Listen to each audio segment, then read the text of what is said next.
If you guys know me, and many of you do, some of you carnally, you'll know that I am a 1911 guy. Really am a 1911 guy. Really like my 1911s. I'd go get the other three that are sitting on the wall waiting for me, but I don't want to get up and walk that far. Okay, hold on. All right, you talked me into it, so... As you can see, I'm definitely a 1911 guy. And you guys see these guns on my background in my lives pretty much every week. So Mondays, Wednesdays, Fridays, 7 p.m. Eastern until I get tired. And these have all been on the wall except for this guy, which if you've been following, you've seen the video on it.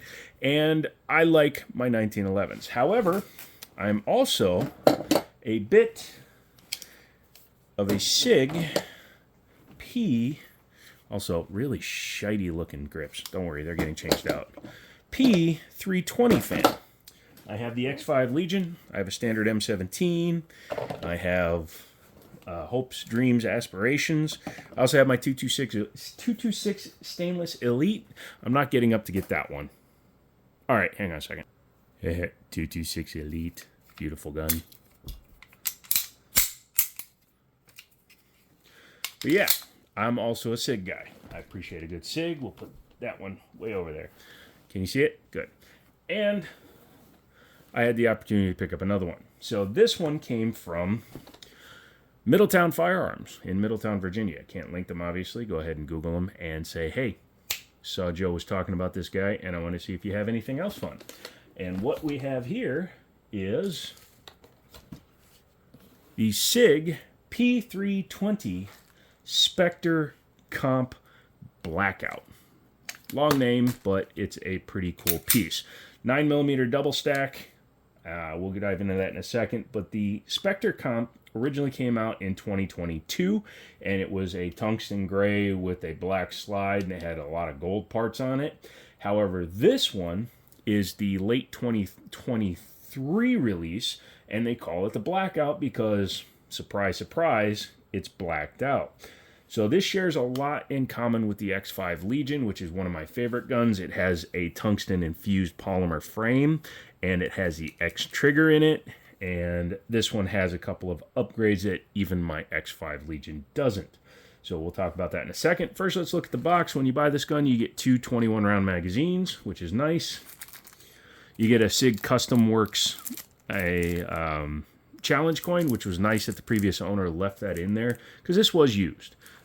Normally these sell for $1,500.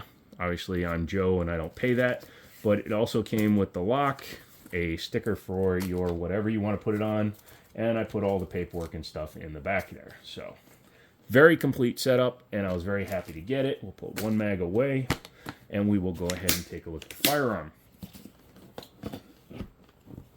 So, discounting the whole, they fire when you put them in a holster, let's talk about the Sig Spectre Comp and what makes it so cool. Number one is the tungsten-infused grip, which is a slightly different color, and it's a shiny texture, which I'm kind of on the fence whether or not I even care for.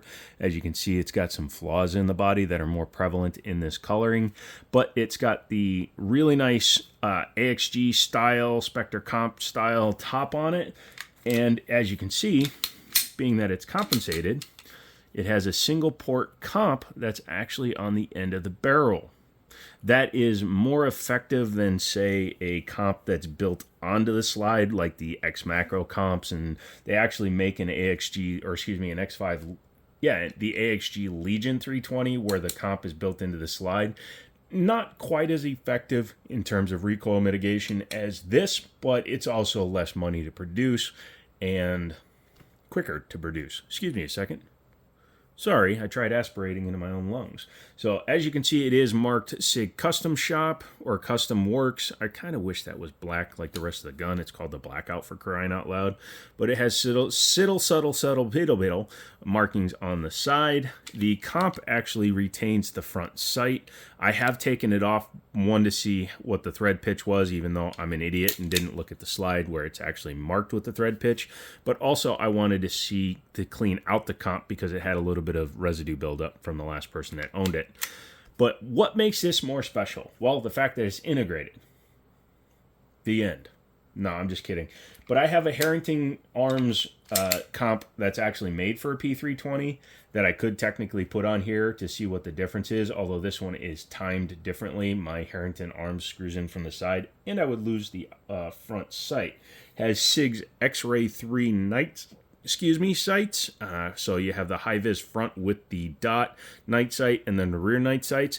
It is patterned for RMR, direct mount, and I had an RMSC on there. Actually, I had, gotta move a couple of things.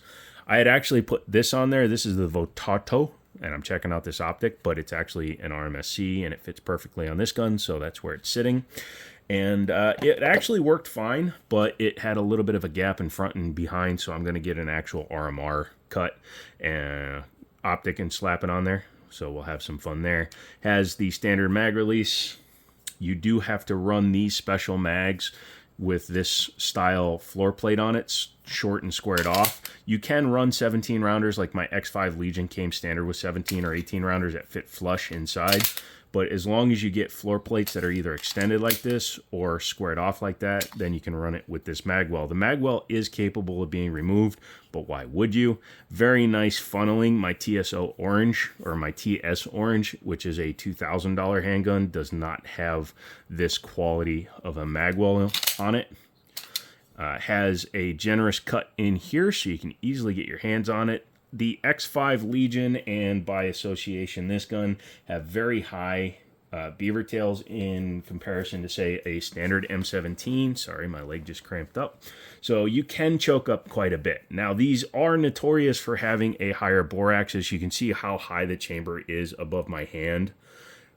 However, for some reason, these guns shoot really well. But you can definitely see a difference. See, this is 1911 with an extended beaver tail, and you can see how much closer to my hand it sits. Even in comparison to an X5, they're about this, or excuse me, a 226, they sit at about the same height, which is interesting. Striker fired, obviously, single action only, obviously, and it is a pretty nicely finished gun. Has some weird cuts and things they did, lightning cuts like on the X5, but only 2 because of the comp. This, I'm not so sure about. This looks a little idiotic, so does that. Sorry, I'm aesthetically driven when it comes to my guns, but I wanted this one just because I don't have it. Well, now I do, and I wanted to check it out. Famed for having the FCU, or the fire control unit, so you can see the serial numbers up in there, so you can take that whole unit out and put it in a different frame, which I might do just possibly to take advantage of the fact that it has a threaded barrel on it. Trigger pull. It feels very similar to my X5. I don't know why I put the mag in, show that it's clear. So it comes back and the wall is right there, and it breaks at 90 degrees. You can see it's at a 90-degree break.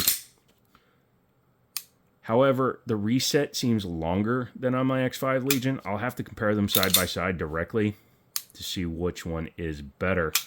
Speaking of better, this has the better optics mounting system where the screws are on the top. The X5 Legion still has the old underneath for the plate.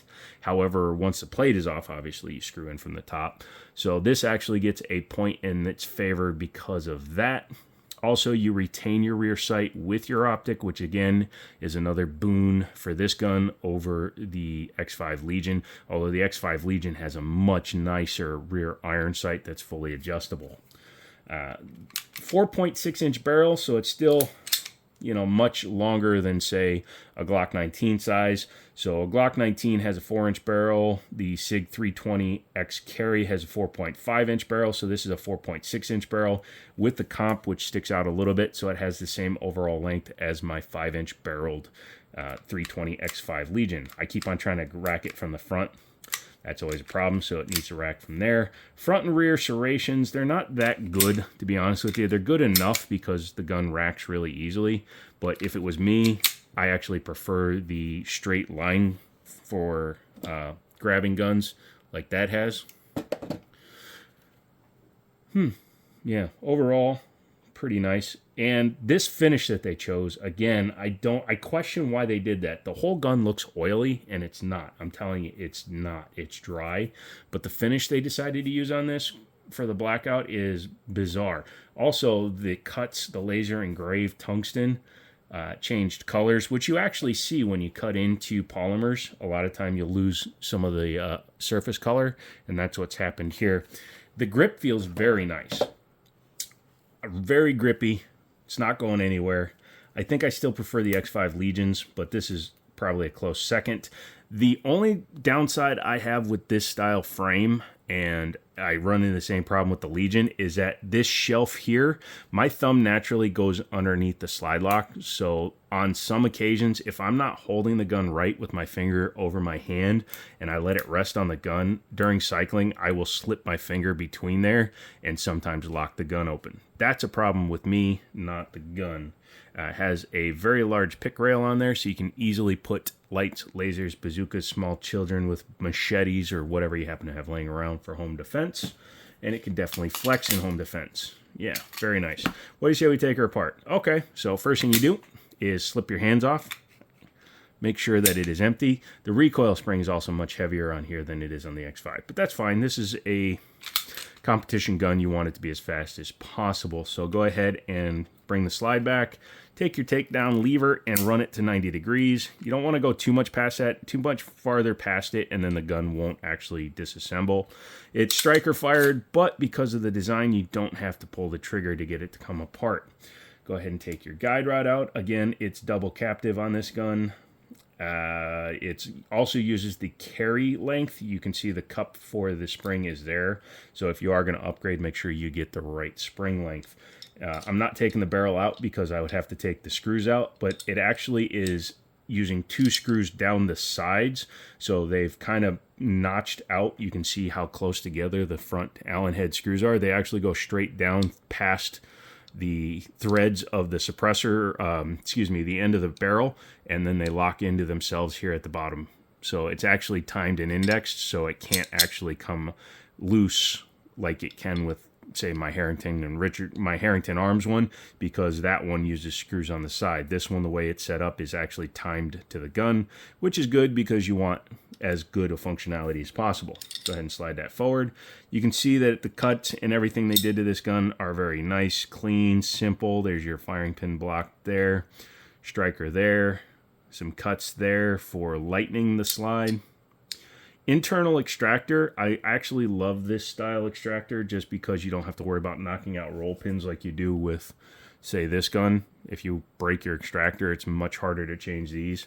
However, I have lost these extractors before because I'm a dumbass, and when reassembling the gun, if you don't have the retention part of the extractor, because it's just a long tube, that thing's only that long, and then the extractor comes in, sits behind it, and locks it into place. I've actually lost that in my yard before, not this particular one. But the frame itself, again, being the FCU, you could take this out, put it into a compact, which I might do for fun skis, because then I'll have the Spectre comps whole top and FCU in a smaller frame, and I can run it suppressed. I might do that for shiz and griggles. We'll have to see what happens. Helps if you put your recoil spring back in. This one is the standard recoil spring. I believe in the M18 has the exact same spring. You can see it's an ovoid or an oval. So you have to make sure that when you reassemble the gun that you have it set up right. Otherwise, it will not insert into the frame. So the rounded parts actually have to be on the bottom. You would think they'd have to be on the side, or, you know, it would have to be turned that way, but it will actually prevent the gun from going back together. So you need to have the rounded on the top and the bottom. Once you've done that, you can take your frame, take your slide, take your whole gun, put it back together, run the slide back, hit your takedown, and almost a ram. I didn't let it go. Yeah. Once you've done that, you can drop it and your gun's back together. What do I think of the Spectre Comp Blackout? So far, I like it. However, I'm not a fan of the finish, but that's always something you can do. I can probably have it sandblasted and then a nice dull black applied to it, because, I mean, you can do a full blackout and actually have it look good, as opposed to this, which actually looks a little bit cheap. I mean, even T-Sauce can do a dull finish, and Kimber can do a dull finish, and Auto Ordnance can do a dull finish. So the fact that Sig had a shiny finish, that's a pretty image right there, isn't it? Kind kind of throws off the gun a little bit for me. It's a little bit too shiny. But again, that's something that can be redone. Overall, I can't wait to shoot this thing, though. I've only shot comped guns a couple of times. I've had the comps on my 1911s. I've also shot that gun with the comp on it, and it was fun. This gun, I can't wait to take it to the range and see how it runs. I'll be taking it to the range. Future updates, my buddy Sam, who's been the background noise in a few of my videos, has decided he wants to start doing some YouTube. So he and I are going to collaborate for a while. And he's going to be my camera guy, and I'm going to be his camera guy, and we're going to have some fun with some range stuff moving forward. So that's going to be good. That's always been a problem for me. Didn't have anybody to go shooting with all the time, and no cameraman. So we have solved 2 issues for the price of 1 tissue. Anywho, come back for another video. If you like this kind of stuff, make sure you join me for the lives. I, again, do lives 3 times a week, Mondays, Wednesdays, and Fridays, from 7 p.m. Eastern until we get tired. And yeah, I hope to see you guys on the next video. Come back for another one. Check out the shorts. Become a member. You get free giveaways. Well, not free if you're a member. It's $2 a month, but you get giveaways and all that fun stuff. I look forward to seeing you again. Come back for the next one. And as always, I'll chalk to you later.